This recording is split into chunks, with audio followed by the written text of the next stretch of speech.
আসসালামু আলাইকুম, কেমন আছেন সবাই? আশা করি সবাই ভালো আছেন। সৌদি প্রবাসী ভাইদের জন্য গুরুত্বপূর্ণ এবং সতর্কমূলক আজকের এই ভিডিওটা।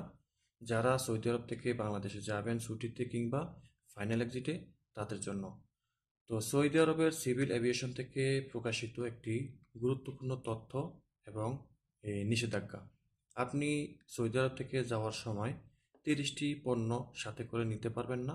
আর এই 30টি পণ্যকে দুই ভাগ করা হয়েছে, 14টি এবং 16টি করে। তো 16টি হলো হাতে করে নিতে পারবেন না পণ্য, আর 14টি পণ্য আপনি বুকিং করে নিতে পারবেন না।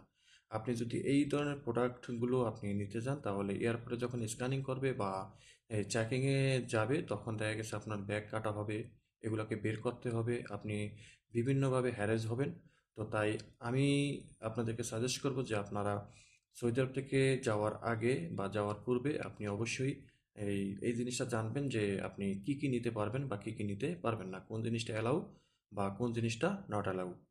তো আমি যদি আপনাদেরকে ক্লিয়ারলি বলি যে বিমানবন্দর কর্তৃপক্ষ নির্দেশ দিয়েছেন সকল যাত্রীদের জন্য এই এই নির্দেশটা।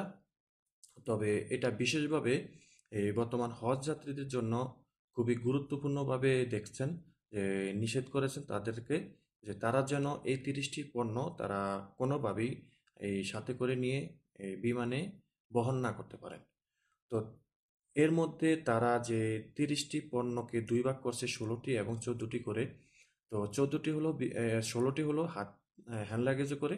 আর সেই 16টির মধ্যে হলো যে হাতে, আমি যদি একটু সরাসরি বলি আপনাদেরকে, যে হাতের লাগেজে করে যেসব পণ্য নিয়ে কেবিনে ওঠা যাবে না, সেগুলোর মধ্যে হচ্ছে ছুরি, সংকুচিত গ্যাস, বিষাক্ত তরল, ব্লেড, বেসবল ব্যাট, বৈদ্যুতিক স্কেটবোর্ড, বিস্ফোরক, স্কাকার, ঠিক আছে?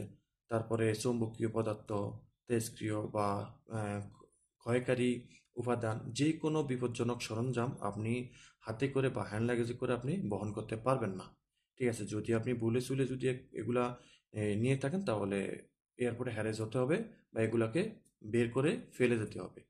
এটা অবশ্যই মাথায় রাখবেন। এরপরে আপনি বুকিংয়ে যে 14টি পণ্য আপনি নিতে পারবেন না, তার মধ্যে বলা আছে যে যে কোনো ভাবেই লাগেজে বহন করা যাবে না যেসব পণ্য, সেগুলোর মধ্যে হলো যে যৌগ, পার অক্সাইড, তেজস্ক্রিয় পদার্থ, বৈদ্যুতিক শক ডিভাইস, নিষ্ক্রিয় করা ডিভাইস, তরল অক্সিজেন ডিভাইস, সংক্রামক জৈবিক উপকরণ এবং ম্যাচ, লাইটার, বিস্ফোরক বা স্ক্রাকার, দাহ্য তরল, সংকৃষিত গ্যাস, ঠিক আছে? এসব ধরনের বিপজ্জনক বা এই মানে রিস্কি কোনো ধরনের পণ্য আপনি বুকিংয়ে দিতে পারবেন না। ঠিক আছে?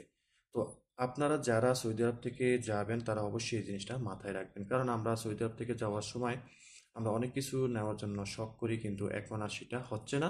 আপনি যাওয়ার আগে অবশ্যই এগুলা জানার চেষ্টা করবেন। তো আমার মানে আমি যতটুকু বুঝি যে আমরা হ্যান্ড লাগেজে করে আমরা শুধু প্রসাধনী আহ, আমরা কোনো কিছু নিতে পারবো, এর বাইরে না। আর যদি মানে ওভার কোনো কিছু নিতে চাই, তাহলে সেটা হতে পারে স্বাভাবিকভাবে একটা ল্যাপটপ বা মোবাইল সাথে করে নিতে পারি। ঠিক আছে? আর এর বাইরে আপনার গ্যাস জাতীয়, অস্ত্র জাতীয় বা পারফিউম, এইসব ধরনের জাতীয় কোনো কিছু সাথে করে নিতে পারবো না, এবং বুকিংও দিতে পারবো না। ঠিক আছে? তো এক কথায় কি বুঝলাম, যে 30টি পণ্য কোনোভাবেই আমরা সৌদি আরব থেকে নিতে পারবো না। আশা করি বুঝতে পেরেছেন। যদি ভিডিওটা ভালো লাগে, অবশ্যই শেয়ার করে দিবেন। চ্যানেলটি সাবস্ক্রাইব করে পাশে থাকা বেল আইকনটি অন করে দিবেন। দেখা হবে অন্য কোনো ভিডিওতে। আল্লাহ হাফিজ।